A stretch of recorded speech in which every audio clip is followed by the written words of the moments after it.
আসসালামু আলাইকুম, কেমন আছেন সবাই? বাংলাদেশে কেমন গরম পড়ছে? শুধু কি আমারই অনেক বেশি গরম লাগছে নাকি আপনাদেরও অনেক গরম লাগছে? অবশ্যই কমেন্ট করে জানাবেন। আজকে আমাদের মিশন হচ্ছে আম গাছ থেকে আম পেড়ে আম ভর্তা করে খাবো।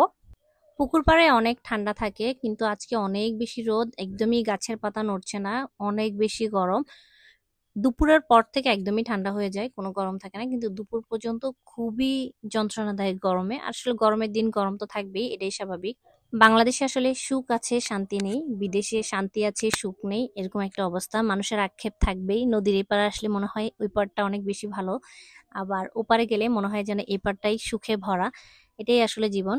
বাংলাদেশে আসার পর গরমে অনেক বেশি অস্বস্তি ফিল করছি, যার কারণে এই কথাগুলো বলা।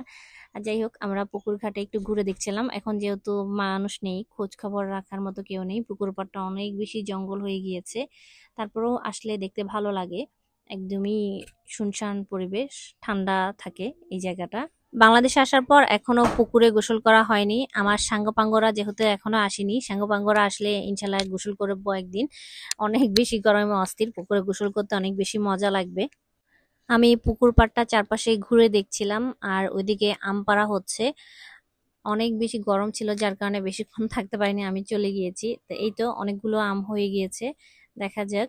আর একটা পিচ্চি ছিল, ওকে আমি বলছিলাম যে আস্তে আস্তে গাছে ওঠো, নামো। ওর নাকি ট্রেনিং আছে, ও আমাকে বলছে আমার আর্মির ট্রেনিং আছে, আমি উঠতে পারি, আমি সব সময় উঠি। শুনে খুব বেশি হাসি পাচ্ছিল।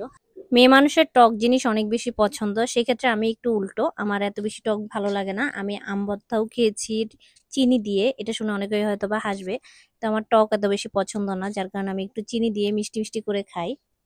বিদেশে সব জিনিসই পাওয়া যায়, কিন্তু সবাই মিলে একসাথে হাসি ঠাট্টা আনন্দ করে একটা জিনিস খাওয়ার যে মজা, সেটা আসলে ওইখানে পাই না।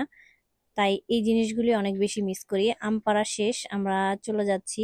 আমি ভেবেছি অল্প কিছু আম পেড়ে, দেখি অনেকগুলো আম হয়ে গিয়েছে। ভর্তার জন্য এতগুলো আম লাগতো না, অল্প পারলেই হতো। এই তো ভর্তা করে খেয়ে নিয়েছি, এটা আমাদের বাসায়, আমি বাসায়ও নিয়ে আসছিলাম। আম ভর্তা করে সবাই মিলে খেতে অনেক বেশি মজা লেগেছে। বাসায় এসে দেখি মাছ, দুপুরে রান্নার প্রস্তুতি। এই মাছগুলো আমাদের বাসা থেকে নিয়ে আসছিলাম আমি, এগুলি কাপ্তাই নদীর মাছ। মাছগুলি খুবই মজা ছিল।